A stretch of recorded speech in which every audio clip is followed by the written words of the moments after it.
Poetry Project. My name is Miriam Arsanios. I'm the program director here, and I'm extremely excited tonight to welcome Will Rawls and Hayley Stahl to the Poetry Project. Woo!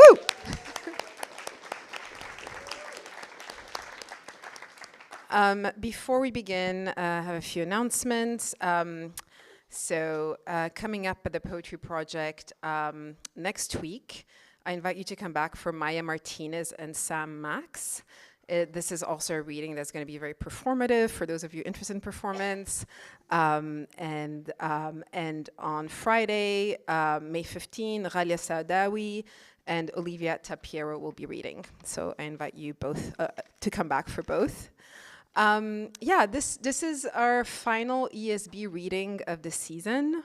ESB is a fellowship that the Poetry Project makes available to quote-unquote emerging poets that we match with a mentor. So Hayley Stahl was one of our fellows. We have other fellows in the room tonight. Mark and Christopher are here. It's nice to see you both. So ESB is an annual fellowship, and in case you identify as an emerging poet, I invite you to apply. It's a truly fantastic opportunity to work with a really great poet and writer. So tonight, we're going to begin tonight with Will, and Hayley will follow. We have a guest introducer whom I don't personally know, but I hope you are in the room. Andrew Smythe, yes? Okay, thank you, Andrew, for being here and for introducing Will. Please come up to the stage. Andrew will introduce Will, and then Shiv will introduce Hayley. Okay, floor is yours. Thank you, Maureen. Good evening, everybody. It's a pleasure to be here with you all and to say a few words of introduction about the brilliant work of Will Rawls. I'd like to read a sort of poetic refraction of some of the writing and thinking that I've been doing in my dissertation in and around Will's fascinating performance Uncle Rebus, which took place on the High Line in 2018. And in that work, three dancers manipulate a Wheel of Fortune-esque letterboard to deconstruct Joel Chandler Harris's Uncle Remus tales, problematizing the detention of Black speech by systems of graphic representation.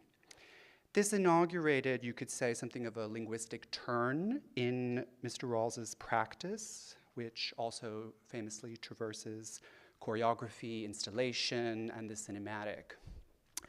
On this occasion, however, I would like to foreground the poetic dimension of his work, demarcating certain underlying tensions of the textual problematic Will inhabits by glossing some predicaments that attend the verbal artwork in its reckoning with Black enunciative positionality.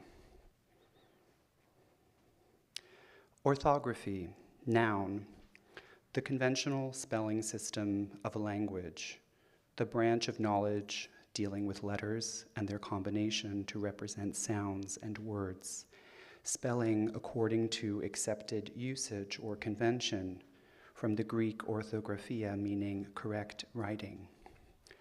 Vernacular irregularity, loquacious flux.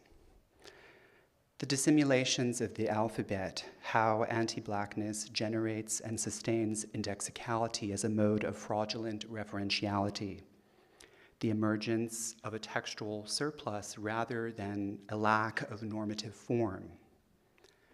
Supercalifragilisticexpialidocious. How does the critical work of verbal art sustain a form of textual counter-enjoyment in excess of its deconstructive exposure? In other words, what is the relationship between the poem's pleasure and its knowledge? Can Harriet Beecher Stowe be laughed to death? Within a general structure of irony, an incongruous synthesis of emptiness and fullness accompanying the status of simultaneously being everything and nothing for an order. The task of aesthetics is not to comprehend artworks as hermeneutical objects. In the contemporary situation, it is their incomprehensibility that must be comprehended. Rawls's choreo-orthographic sounding as encrypting visualization changes the letter of Uncle Remus's avuncular captivity. Spelling, seemingly straightforward, but in fact racist. In Will's work, dancers gradually assemble and dismantle a series of words and phrases within a scene of transconfiguration, continuous movement between states and entities, sense and nonsense, causes the racial logic of identity to tremble, rendering the groundlessness of absolute distinction between type or kind. Categorical transversality, referential guesswork, hermeneutic squint. The commodity who speaks, the commodity of speech produced by the commodity who speaks. Phantasmagoric circulations of online imagined Black English effectively relegate Blackness to the public domain, where it functions as a linguistic commons in a surveilled environment of merchandising and festivity. An indispensable Africanist transactability. My country needs me, and if I were not here, I would have to be invented.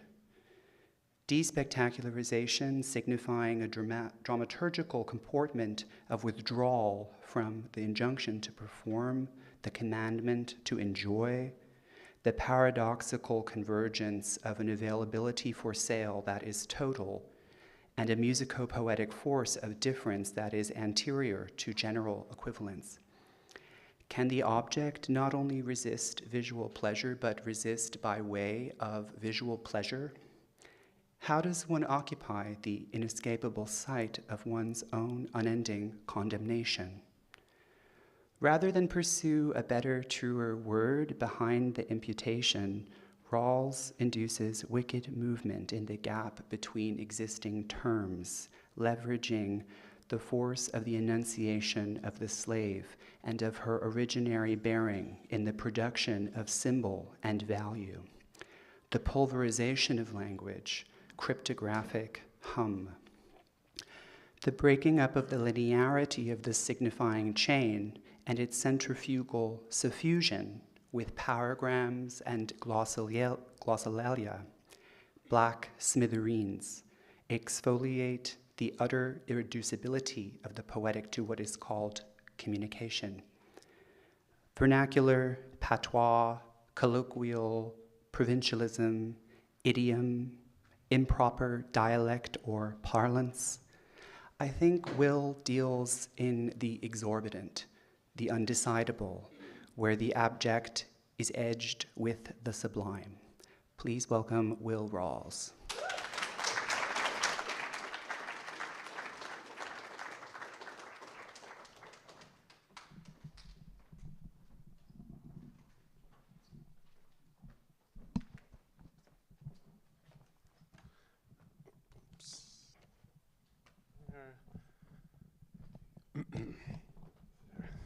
All right, I'm going to be looking down, so I want to make sure. Can you hear me okay? Okay. Thank you, Poetry Project, for having me. It's a great honor.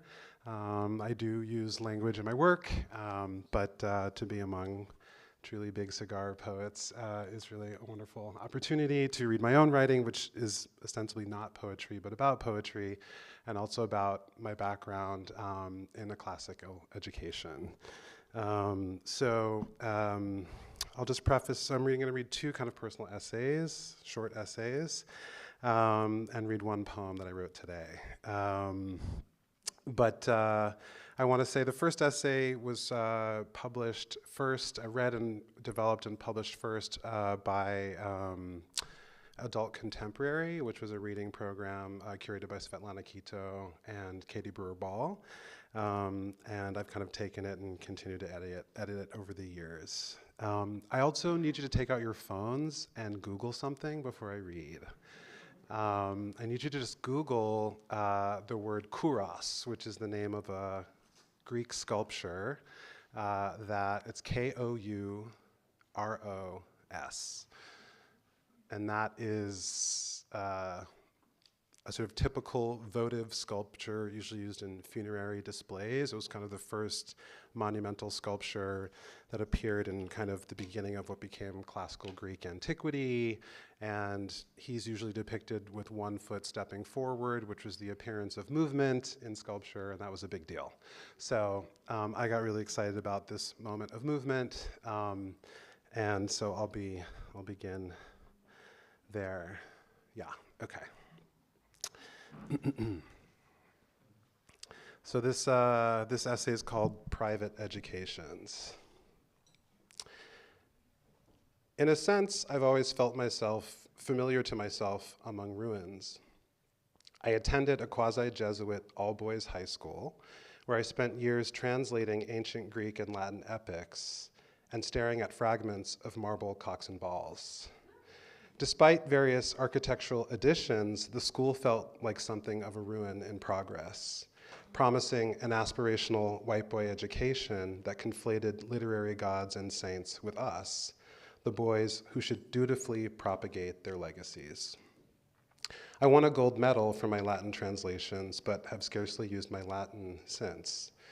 After moving to New York, I considered many times melting that gold down to pay for rent. When I was there, the school was celebrating its 300th anniversary. Back in the 1600s, British settlers received a charter from King Charles I to continue civilizing the northeastern colonies of what is now called the United States. They were told to build an educational edifice, my high school, the Roxbury Latin School. By the mid-1990s, my high school was calling itself the oldest school in continuous existence in North America. It was protected from wars fought by boys at other schools by its pursuit of the classics. The school had never shuttered its doors during any of those wars, and that would maim the bodies and tongues of other, less fortunate, but equally new Americans. During morning assembly, we'd say the Lord's Prayer in Latin and sing the school song about our founder, a prim gentleman who tamed the natives of an inhospitable land. He also translated the Bible into Algonquin, an indigenous language that was present in New England at the time.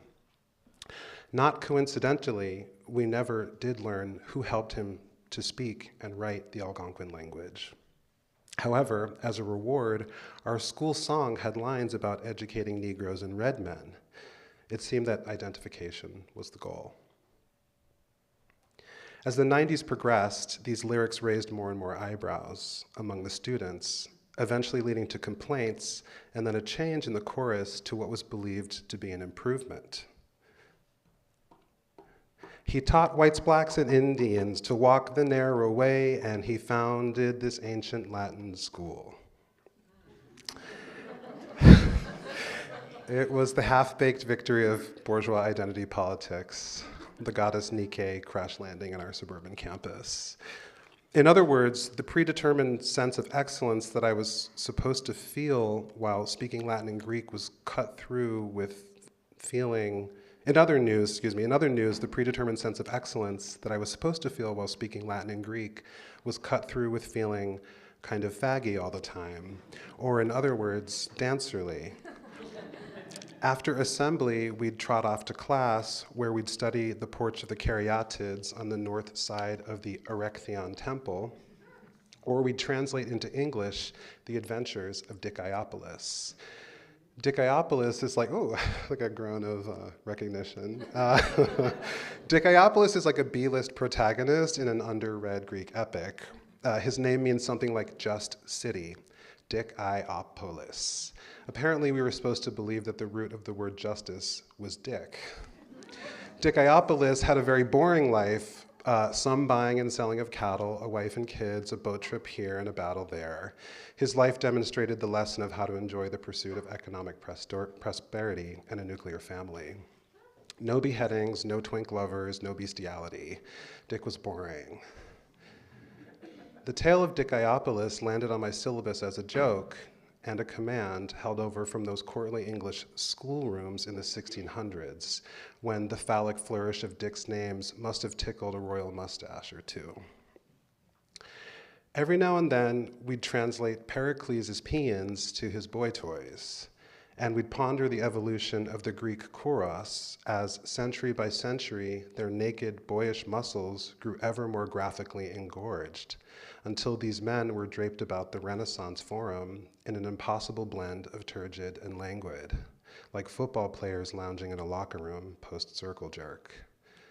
Each of us boys received a small packet of images of these hotties to study in private at home. Chafed and morphed from the surgeries of time, the kouroi were sexy survivors and became my first gay porn in a pre-internet age.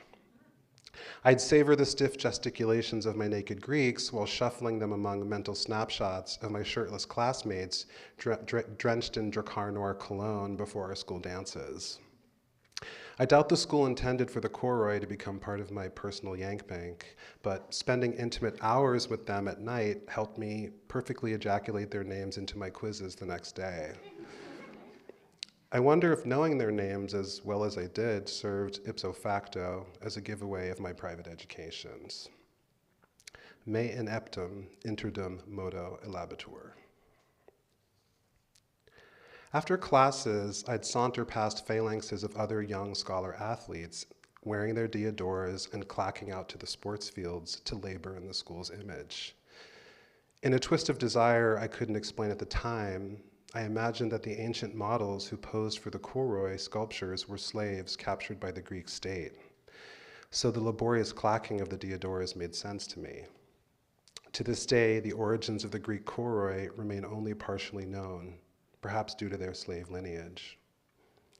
They are the silent clay of a civilization that my school so obsessively maintained. The way a kouros strides forward with his left leg heralded a revolution in the development of Western sculpture. The incorporation of movement and hence a sensuality that sadly seemed lost on my classmates. Thanks to the efforts of capital A art, history, the stride of the kouros, wherever he appears, has become a material symbol that coincides with the politics of advance. He has become the durational performance of Greek civilization across the known world. At least this is how the British would have the story go. Paradoxically, however, with the Greeks, one can encounter a historical fragment, a fragment of masculine prowess like the kouros, and yet be convinced that one is encountering a whole, a root identity, a singular language that is unshakable, unbroken, pre-op, not in process, even if they're missing a testicle or two. At the end of the school day, instead of heading out to play sports like my classmates, I'd slip through the school gate and ride the bus into downtown Boston to take dance class. And thus began the long ride from epic lyrics to lyrical jazz hands. Thank you.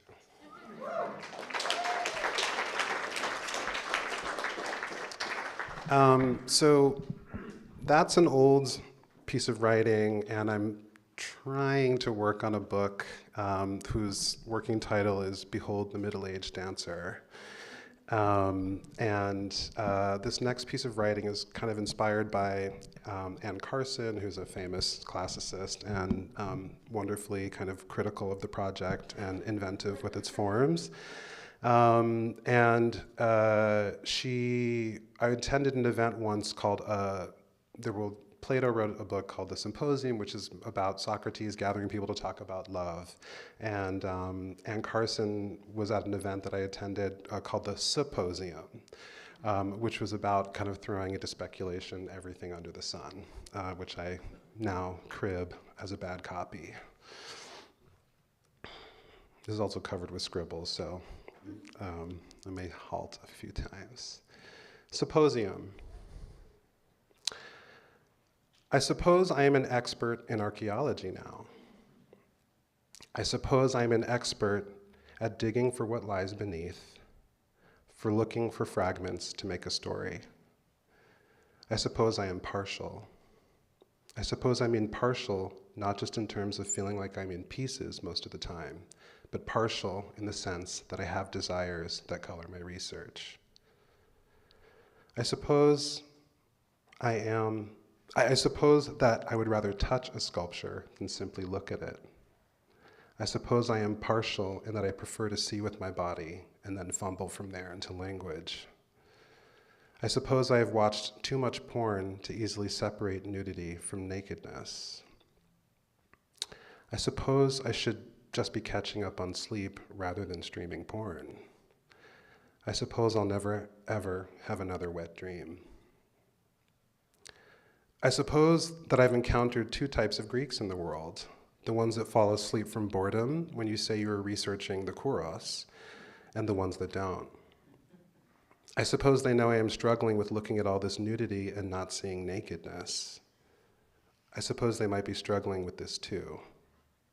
Or perhaps I suppose they've heard enough. I suppose there has been enough interpretation of these objects to last 4,000 more years. I suppose they know that the British have a hard time admitting how partial they are to owning other people's stories, even if the stories are in pieces. I suppose there is more stuff in the British Museum that is not British than is. I suppose British archaeologists assumed that Greek sculptures are better preserved in climate control until the world ends from climate change. I suppose we are all more partial to our own timelines than those of others.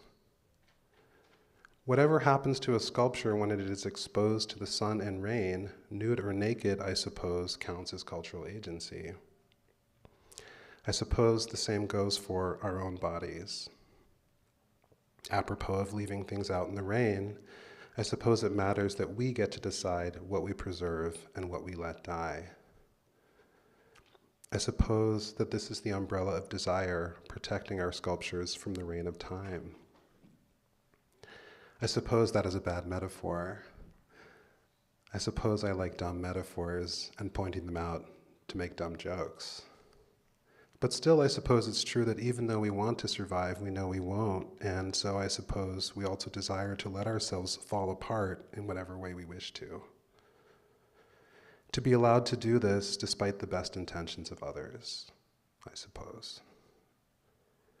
I suppose archaeology is also related to depression, a morbid obsession about what it looks like to fall apart and disappear for what might be forever. I suppose I feel this way often. I suppose at times I hope someone will tell a story I have told them about myself. I suppose controlling the narrative is part of controlling if one is nude or naked when one hears oneself through another's eyes. I suppose letting someone fall apart in their own words is love. I suppose we should believe that originals are better than copies. I suppose originals are better than the empty space left behind after the originals are gone, or stolen, or misremembered. I suppose all that negative space is negatively charged, but not necessarily empty. It is filled with guessing games, and desire, and grief, I suppose. I suppose that for the ones who care, they can tell the difference between the original and the copy. I don't suppose I have ever cared about this distinction. I went to the Museum of Classical Archaeology in Cambridge, England, which specializes in copies of Greek sculptures. The curator let me touch them. I suppose I wanted to see what she would do when I fondled the testicles of Doryphoros.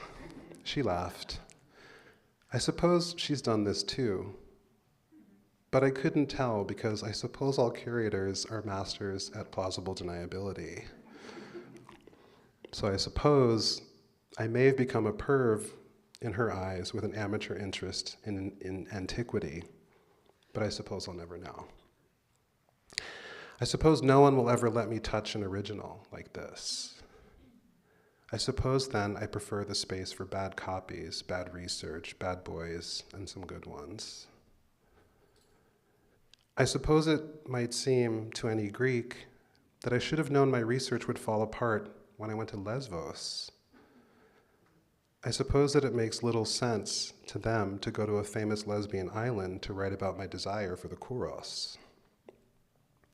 Apparently, no kouros has ever been dug up in Lesvos.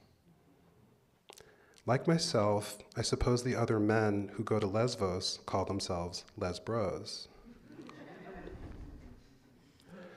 Sappho, the famous lesbian poet who lived on Lesvos, was probably laughing at a few of us from some Olympian cloud when a few of us lesbros found ourselves having a foursome on the beach. I suppose you can imagine it for yourself.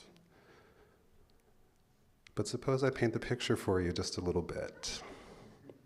You see, one of us had an app where you can point your phone at the stars and it reveals the constellations.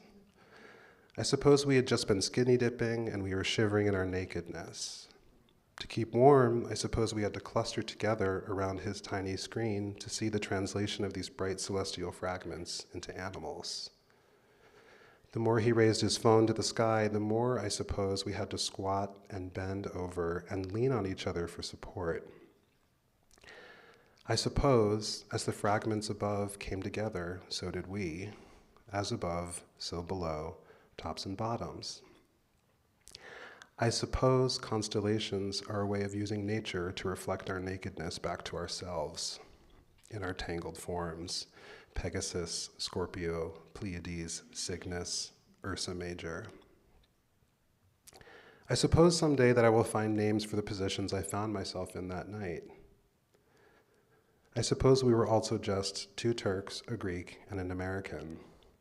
I suppose that's the beginning of a joke, or maybe it's the punchline. I suppose if we find the right punchline, our laughter will hold our pieces together in a new constellation.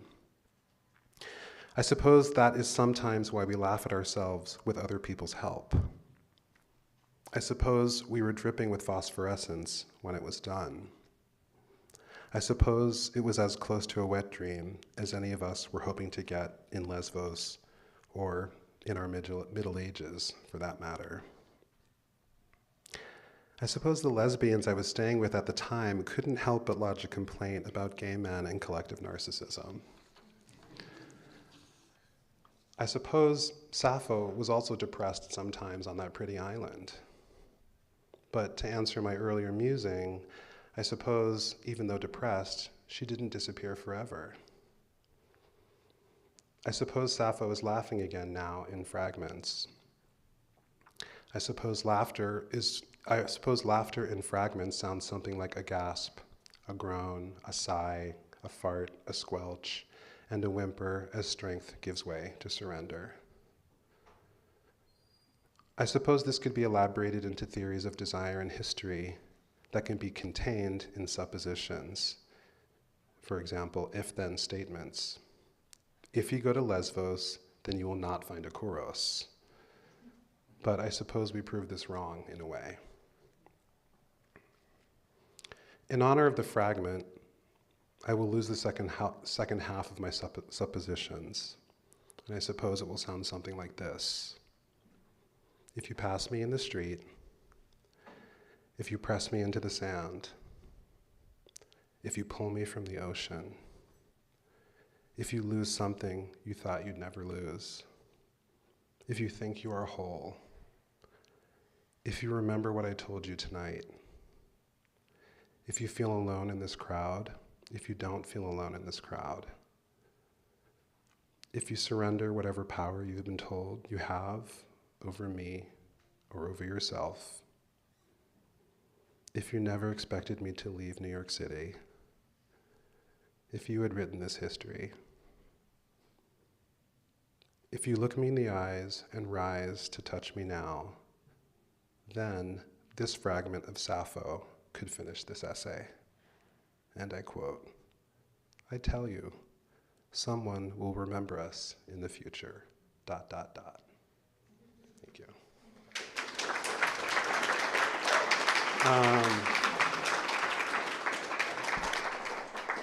And then for the sake of poetry, I did write a middle-aged haiku. It's called Weak Haiku. I bent him over, but I could only worry about my weak pelvic floor. It failed. Thank you. Thank you.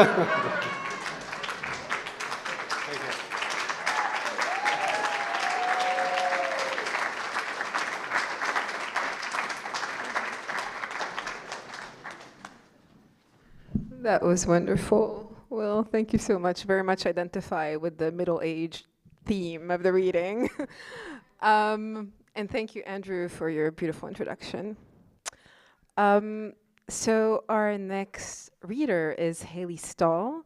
As I mentioned previously, each ESB fellow is paired with a mentor, and Hayley's mentor is Shiv Koteka, who's here tonight. And Shiv will be introducing Hayley. So please welcome Shiv.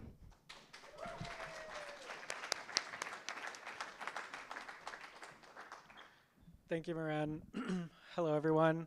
It's really nice to be here, and it's such a pleasure to introduce Hayley, who I've gotten to know over the last couple months.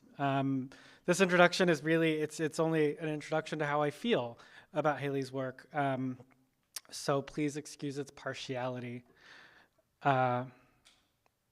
Recently, I was reading an essay by the late Alice Notley in which she makes a defense of poetry, saying of it that of the art forms, it is, quote, the closest to reality, if not coincident with it.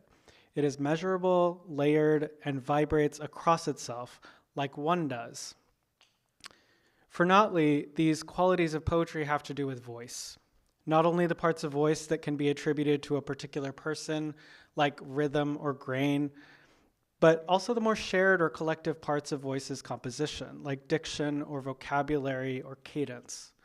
For Notley, voice is one of the things that poems can use to resist becoming a commodity. More than that, perhaps, voice itself can resist becoming knowledge. Voice alone doesn't tell us what to know. Yes, we might be able to track voice back down to a particular person, and with that, we might even understand how a particular person speaks in this world, or even is. But voice alone doesn't answer questions. Neither does it pose any. It's sound, it's vibration. And I've been thinking a lot about this moment in Notley's writing, especially in thinking about the extraordinary writing of Hayley Stahl, who I had the absolute pleasure of being introduced to this past year via the Poetry Project's ESB Fellowship, and whose writing absorbs and inflects all kinds of voice. Everywhere in Hayley's writing, there is the movement and meandering and desiring and fumbling nature of many voices. Mothers speak to daughters, who speak to sisters, who describe their lovers to friends, who chat with their roommates, and then relate something else entirely to their landlords. Everywhere in this writing, people are talking to, over, and under one another, just as in this great swirl of life. They're moving around, these voices. They're starting and stopping and repeating themselves.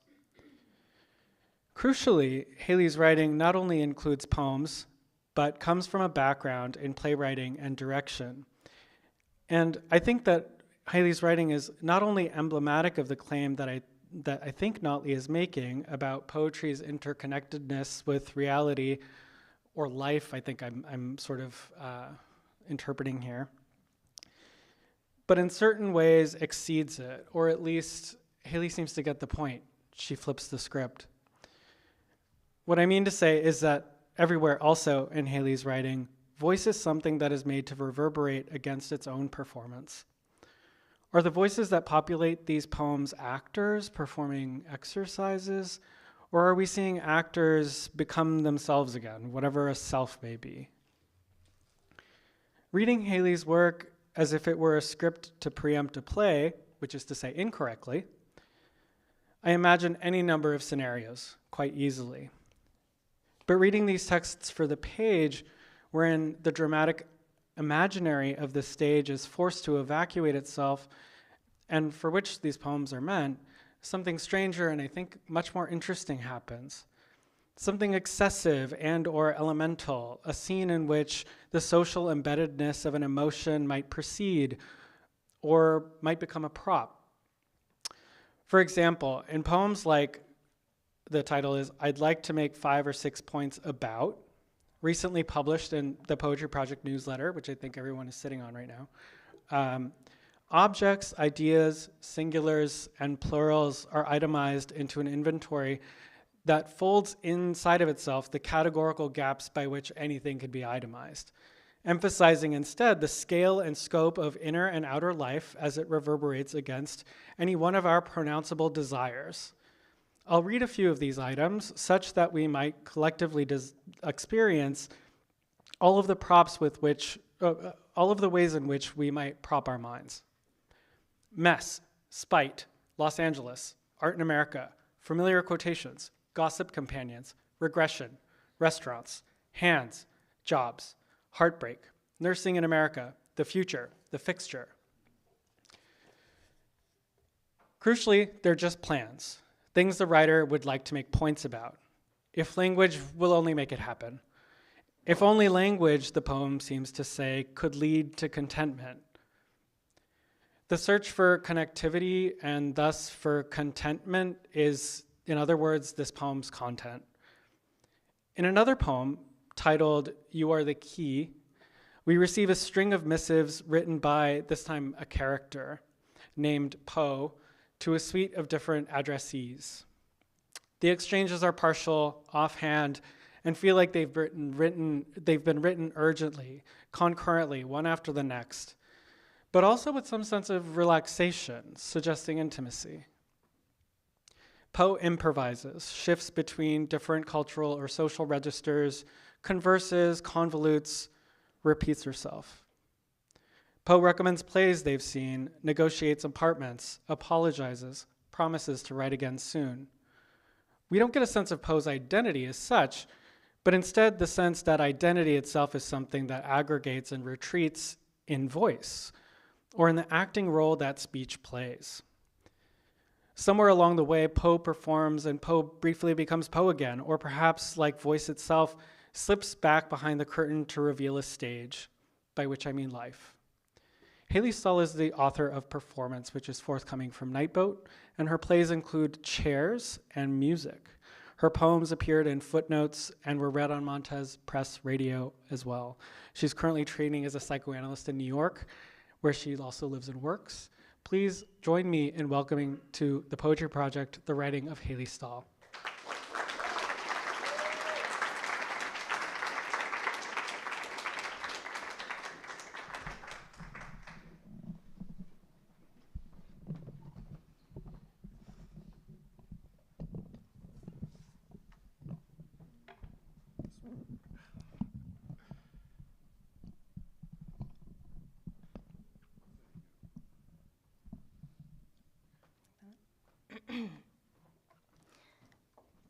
Dear Lon, how are you?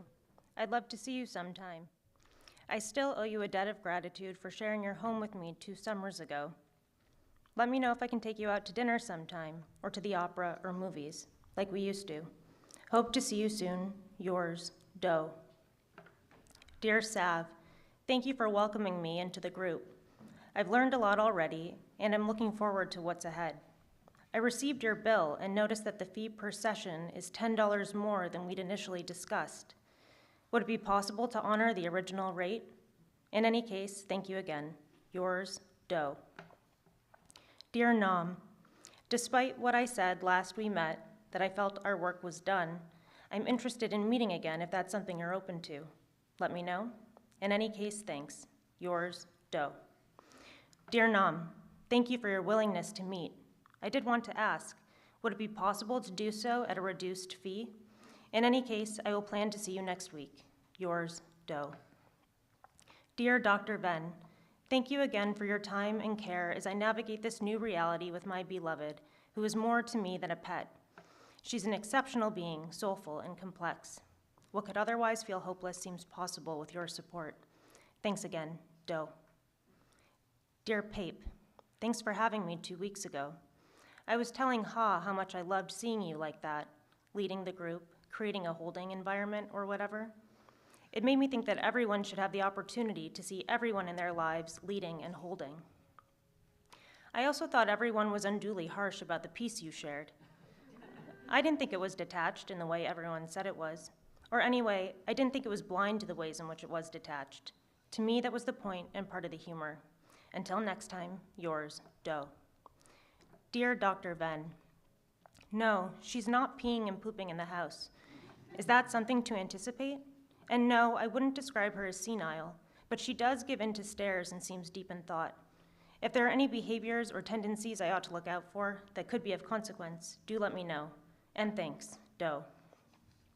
Dear Laugh, I'll be directing a play I wrote next month. I'm looking for rehearsal space and wondered if your office might have a room we could use for such a thing, or if you might have any ideas of places I could reach out to that might be sympathetic to our cause. Our budget is nil, though we can gladly offer credit in our marketing materials and programs in exchange. Pardon the ask, you're one of the few people I know with a real job, and know that I'm both embarrassed to write to you about this and happy to have a reason to connect. Yours, Doe. Dear Zoo, it was good to see you last week at your screening. I loved the videos you showed and the way you talked about your work. You said something in particular that I loved, but I can't remember how it went. You said something like, looking at these films I've made, I now understand them to be about desire, not social desire or some other kind of desire, but about a desire to make. What was the second kind of desire you mentioned? Yours, Doe. Dear Ha, you said something the other night before we parted that I liked. I'm trying to remember how it went. It was about psychoanalysis. You said something like, your first analysis is for desire, and your second analysis is for. What is a person's second analysis for in this conception? Yours, Doe.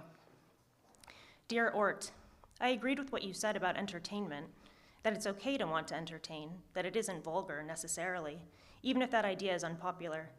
Hoping we can talk more about this. Free next week? Yours, Doe. Dear Ta, I've started to see cockroaches in my apartment again and wondered if you might be able to come by in the coming days to take a look. Thanks, Doe. Dear Z, sharing this poem with you because it reminded me of your play and of your sensibility generally. I'll be curious to hear what you think of it. Yours, Doe. Dear Pi, remember that idea about theater we used to talk about? That a chair on stage is pretending to be another chair? That light on stage is pretending to be other light? Do I have that right? Is that how it goes? The other thing, of course, is that thing that writer says, that the most interesting thing you can watch someone do on stage is think. I have this idea that if we figure that out, we'll have figured out everything. Your thoughts? Yours, Doe. Dear C, I'm hoping we can talk sometime about the Psalms we read the other day. I know you do it all the time, read Psalms, which is stunning to me now that I've done it myself only once. I can't imagine doing it with any regularity. But maybe it's like doing anything with regularity, though this is a solemn task. I basically understood none of what I read. There was only one part that meant anything to me at all. It was this: deep calls unto deep. Call me sometime, would you? Yours, Doe. Dear Ta, thanks for coming by last week. Curiously, there are more cockroaches now than ever. Some are dead, belly up, but some are very much alive. Is this surprising to you, or along the lines of what you might expect? I look forward to hearing from you. Thanks, Doe. Dear Map, good to see you yesterday. As promised, enclosed is my play and a link to the video documentation. Thanks again for your time. Yours, Doe. Dear Aw, met with Map yesterday at their offices in Midtown. A truly bizarre experience. Hollywood agencies are, as you've always said, not normal. It took me nearly the entire meeting to figure out how to behave, to begin to understand the strange terms of engagement. A fun exercise in some ways, one I hope to never do again, even as I'd love to find a way to sell out. I always think about that line from that movie, the one where he says, when I was young, all I thought about was art, but now I'm 36 and all I think about is money. Of course, I'm 38. Relatedly, I suppose, thank you for dinner last night. Yours, Doe. Dear Nam, interestingly, I got on the train going in the wrong direction, so I'll be 10 to 15 minutes late. Yours, Doe. Dear Lag, have you read this magazine article about erotic transference gone awry? It's a great read. Yours, Doe.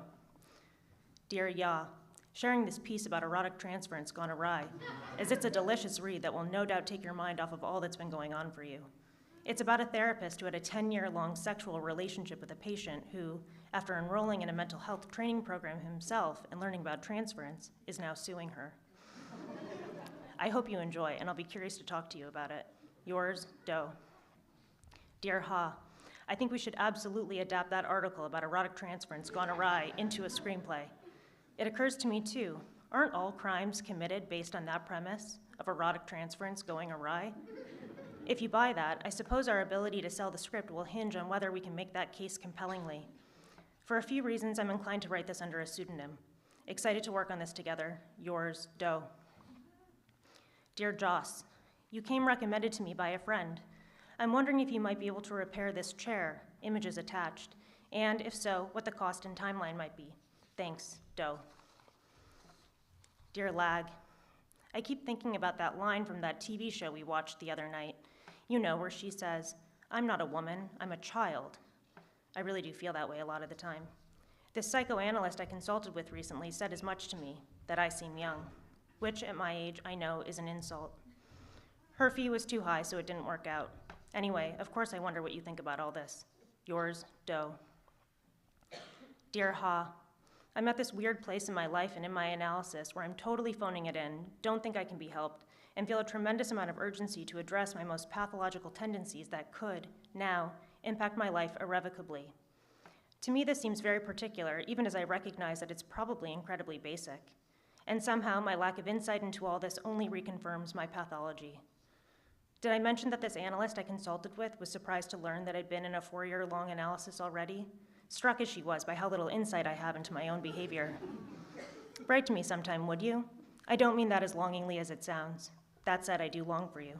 Yours, Doe. Dear Lag, I wanted to acknowledge that I maybe wasn't as positive and supportive as I might have been about your upcoming wedding and intention to become pregnant. I didn't mean to cast doubt on your plans, but only to offer whatever perspective I have and what I heard to be your desire to explore other venues and timelines. But it's possible I misheard. If an apology is in order, know that I'd like to offer that too. In any case, I'm incredibly happy for you. Yours, Doe. Dear Quo, wondering if you received that book on the history of psoriasis that I sent. I'll be especially curious to hear what you think of the ending. Yours, Doe. Dear Ah, a thought I had today is that men who dye their hair in an attempt to not look old and strange reveal themselves as old and strange. It of course reminded me of what you've always said about all cosmetic interventions, that far from correcting the perceived problem, it only announces to the world that you perceive a problem. I then remembered that Kafka idea I like. It's this. Every writer's painstakingly propagated individuality consists, after all, in the idiosyncratic way in which he conceals his faults. Last night I dreamt Mom had gotten a facelift. We were all trying to decide whether or not to say anything about it. Would love your thoughts about any of this. With love, your sister, Doe. Dear Ta, the cockroaches remain and seem to be organizing a show of force. Is there anything to be done about this? If I have to live with it, I will learn to. But if there's something we can do to limit or move or otherwise impact their presence, I would be grateful. Thanks, Doe. Dear Axe, I'm interested in rates and availability for the top floor. You know, that area with the velvet sofas, fringe lamps, and red lights. We're hoping to book it for a dance party for my friend's wedding. Thanks, Doe. Dear Cap, my feeling has long been, in matters of the heart, there's no such thing as confusion. Here, confusion is actually quite clear. Hope that's helpful. Yours, Doe. Dear Z, I'm writing to you with a revelation I've had that I thought might be of some use to you. It's this. X's are X's for a reason. I hope you take good care. Yours, Doe. Dear Flaw, I've had a revelation that's brought me comfort in perhaps a perverse way, and so I thought to write. My bubby said to me years ago, you deserve a better life. I think I believed her. But something I've just realized that set me free is, I don't. I now realize that you both get the face you deserve and the life you deserve. The things I think I want are not things that are available to me, nor will they be, ever, because I don't deserve them. Because the circumstances of my life and personality are not suited to those things. I'm relieved. How are you doing? I'd love to know. Yours, Doe. Dear Flaw, I have to tell you how hurt I was by how quickly you agreed with my sentiment that I don't deserve a better life. I recognize that the idea was mine, and I'm as surprised as you stand to be by my reaction. Nevertheless, I'm hurt. I'd be interested in discussing this more if you're willing. I hope you are. Yours, Doe. Dear Blee, I've been thinking about you and wondering how you are. I was telling a friend about your situation the other day. Remind me, how did you get yourself into this mess? I couldn't remember. Would love to hear from you sometime. Yours, Doe. Dear Pie, last week I saw a play but couldn't hear it very well. Something about the acoustics. It was sort of dreamlike, being at this play but not being able to experience it fully. I had this thought while sitting there. Why in the world are we all involved in theater? Do you know? What draws us to this art form? Is it an art form? What draws us to this art form that is necessarily unsatisfying? Do you agree with this in any way? I feel totally lost. Would love to discuss this with you sometime. Yours, Doe. Dear Flog, I've been thinking a lot about that thing you said while we were walking on the Upper West Side after dinner last year. I told you that I thought my mom might be willing to begin an analysis. You laughed and shook your head. What? I said. You said, everyone thinks their mom is going to be the one to go into analysis, but no one's mom is ever going to go. Let's get dinner again soon. Yours, Doe. Dear C, I'm sorry for saying that you were sick. Love, Doe. Dear C, I realize there's more to say. I'm sorry for saying that you were sick, for saying that you were sicker than I am. I meant it affectionately. I guess if I were being more descriptive, I might have said something like, you're more defended than I am, which is essentially what I meant. I also meant it to be funny, which I now realize it wasn't, and to meet you, which I now realize it didn't. And while I don't put too much weight on intentionality, I do feel compelled to explain what I was thinking. I suppose it could also be true that I was acting from a place of hostility, as you suggested, that I was lashing out at you in response to what you had said to me, that no one, certainly not my siblings, is willing to include me in their lives as you do in yours. To the extent that you're humoring me or giving me something that you think I need that I can't get elsewhere, time, attention, please take this as an invitation to not do anything that you don't want to do. I love talking to you and being included in your life, but if you don't want me there, I won't be. I hope you take good care, C, and get all that you want. That's all I've ever meant to say. All my love, your devoted cousin, Doe. Dear Ha, I'm finding myself thinking about dwelling again. I often think of that line from that book I've mentioned. It goes like this. One of the basic human requirements is the need to dwell. I laughed when I read this for the first time because it was so familiar to me. I often feel I need to dwell, to fixate. But then I realized I'd misunderstood the meaning of the word. Here, dwell doesn't mean fixate. It means inhabit. Then, of course, I realized that to fixate is to inhabit, if you follow. The whole passage is pretty incredible. Here it is in full.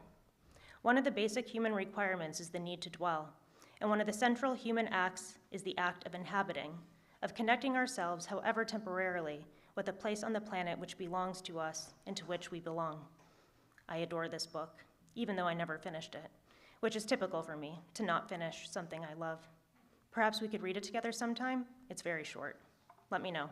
Yours, Doe.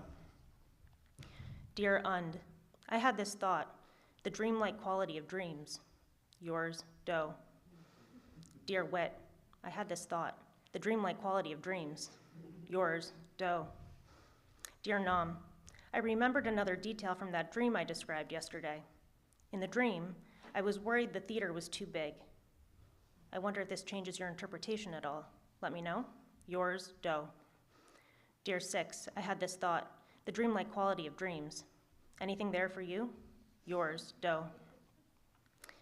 Dear Fep, I can't stop thinking about this shirt I saw at a secondhand shop. It had text printed on it that said, "You are the key." So now I can't stop thinking, maybe I am the key. Are you moved by this as I was? On a separate but related note, perhaps we could go shopping next weekend. Are you free? And hey, Fep, you are the key. Yours, Doe. Dear Mom, here's that line from that movie I mentioned, the one I thought of when I saw you wearing your coat and purse inside when you'd been home for hours. It's this. The idea is to remain in a state of constant departure while always arriving.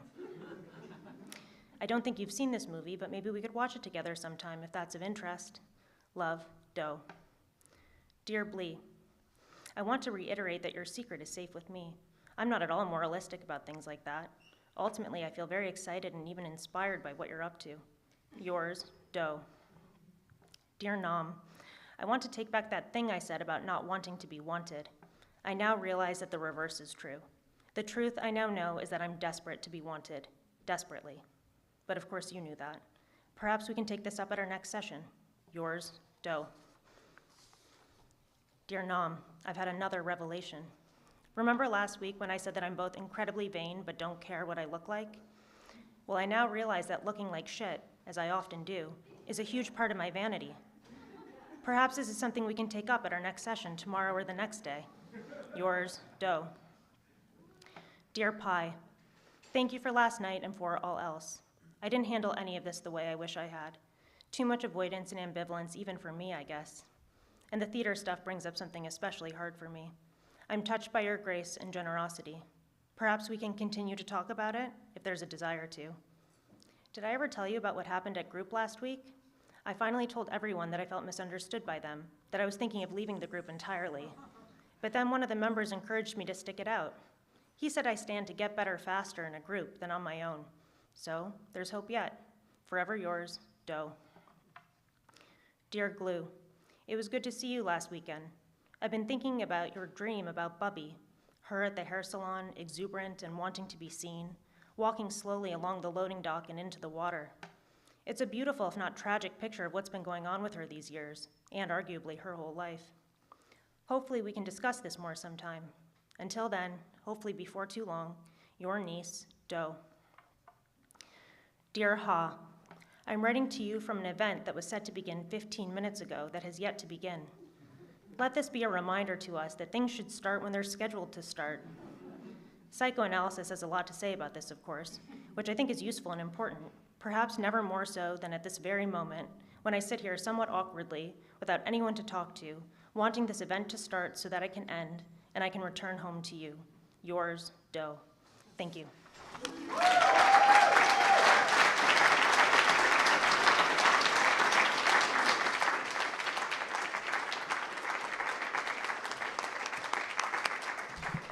Thank you, Hayley. That was wonderful. Thank you, Shiv. Thank you, Will. Thank you, Andrew. I also want to thank the Poetry Project staff working tonight, Pedro at the sound table, Gary at videography, Heather at staff support, as well as all our volunteers. Thank you all for coming, and please come back to the Poetry Project. Thank you.